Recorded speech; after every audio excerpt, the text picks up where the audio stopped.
উন্নয়ন থেকে একটা প্রকল্প আসে। উনি আমাদের সামনে শফিক স্যার এবং মুরাদ স্যার দুইজনে এসে বলে বাইরের দেশ থেকে একটা প্রজেক্ট এসেছে 4 বছরের জন্য। এই কাজটা শুধু গরিবের জন্য করা হবে, বাথরুম, ঘর, সোলার ও সাবমার্সেল দেওয়া হবে। এটা আমাদের কর্মীদের রেখে মাঠ পর্যায়ে কাজ করাইছে। প্রায় 5,000 গ্রাহকের কাছ থেকে উনি 4 কোটি টাকা আত্মসাৎ করে এখন আমাদের সাথে উনি যোগাযোগ করে না। গরিবের ঘর বাথরুম দেওয়ার কথা সেটাও উনি দেয়নি। এখন গত 2 মাস হয়ে গেছে উনি আমাদের সাথে যোগাযোগ করে না। আমরা যখন ওনার বাসায় যাই, ওনার সাথে যোগাযোগ করার চেষ্টা করি, তখন উনি আমাদের নামে চাঁদাবাজি মামলা দেয় এবং আমাদের বিভিন্ন ধরনের ভয় ভীত হুমকি দেয়। এবং আমাদের কর্মীদের কাছ থেকে উনি একটা ব্ল্যাঙ্ক চেক নিয়েছে। চেক নিয়ে কর্মীদের নামে উনি কেস করতে চায়। আর আমাদের বাসাতে উনি পুলিশও পাঠাচ্ছে আমাদের ভয় দেখানোর জন্য, যাতে আমরা ওর উপরে কিছু করতে না পারি। আর উনি এইভাবে আমাদের কাছ থেকে টাকা পয়সা নিয়ে এখন আমাদের সাথে কোনো যোগাযোগ করেন। আর কর্মীরা আমাদের তো ছাড়তেছে না, যারা গ্রাহক, যারা টাকা দিচ্ছে আমাদের, এখন আমরা রাস্তায় রাস্তায় ঘুরে বেড়াচ্ছি। এমনকি আমাদের একটা কর্মী পথে পথে ঘুরে মারা গেছে আজকের 4 দিন, তাই না? হ্যাঁ, 4 দিন হচ্ছে আমাদের নাসরিন নামের একটা কর্মী মারা গেছে। উনি আমাদের একটাই দাবি যে ওরে ধরে নিয়ে আসে সাধারণ জনগণের টাকা পয়সা ফেরত দেওয়ার। আর উনি যাতে এরকম প্রতারণা না করতে পারে কারোর সাথে, কারণ এর আগেও উনি আমেনা ফাউন্ডেশনের নামে একটা প্রতারণা করেছে। আবার এই যশোর জেলা কৃষি শ্রমিকের উন্নয়ন নিয়ে একটা প্রতারণা করলো। আরো অনেক প্রকল্প উনি আনতেছে বলতেছে। আবার টিসিবির কাজের কথাও বলেছে। আবার উনি এখন শুনতেছি যে উনি খুলনা জেলাতেও নাকি অফিস করেছে, ওইখানেও কর্মী নিয়োগ দিচ্ছে, ওইখানেও নাকি আবার ওনার কাজ চালু হচ্ছে।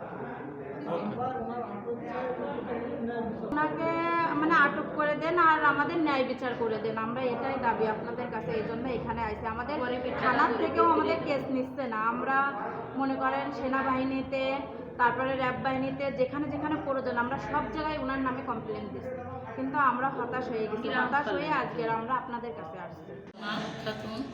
আমি নিয়ালপুর ইউনিয়ন থেকে, মনিরামপুর যশোর জেলা কৃষি শ্রমিক ইউনিয়ন থেকে আমি একটা কাজ করছিলাম প্রকল্পতে। শফিকুর জামান এবং মুরাদ সহ আমার বাসায় হেঁটে হেঁটে মানে 1 থেকে 5 দিন আমার বাসায় গেছে। আমি কাজ করতে চাইনি, কিন্তু আমি বলছি কি ভাই, আমি একটা সমবায় এনজিওতে থাকি, আমি কাজ করব না। কিন্তু ও আমার থেকে আমার কাজে নিয়ে আমার এরকম বিভ্রান্তি করাচ্ছে। এবং আমি সব থেকে যশোর জেলার ভিতরে কাজ বেশি দিছি।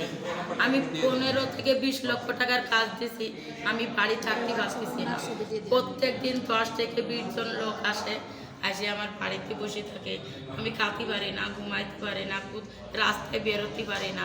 আমার এত বলতেছে তুই রাস্তায় উঠলি তুই ধরে যা করবো, এরকম করা কোনতে শিখেছিস।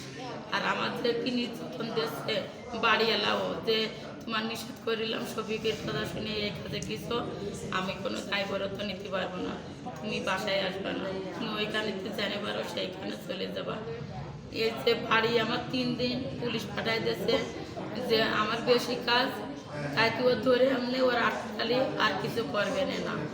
চাইতে আমি মেলা ওয়াশায় একটা মানুষ ভাগডাঙ্গায় আছে, তিনি ভাই একটা ভ্যান বিক্রি করেছে 30,000 টাকা দিয়ে 3টে ঘর নিয়েছে। এখন তার টাকা ফিরিয়ে দিতে হবে। আমার বাড়ি রাত দিন আসতেছে যে আমাদের ঘরের দরকার নেই, আমাকে পেটে 2 ভাত হলে আমাদের হবে, আমাদের টাকা ফিরিয়ে দেন। বলেন ভাই, আমরা কোথা থেকে এই টাকা এনে দেবো? আমরাও তো একটা গরিব মানুষ, গরিবের পিছনে আমরাও তো পেটের জ্বালাই দিচ্ছি।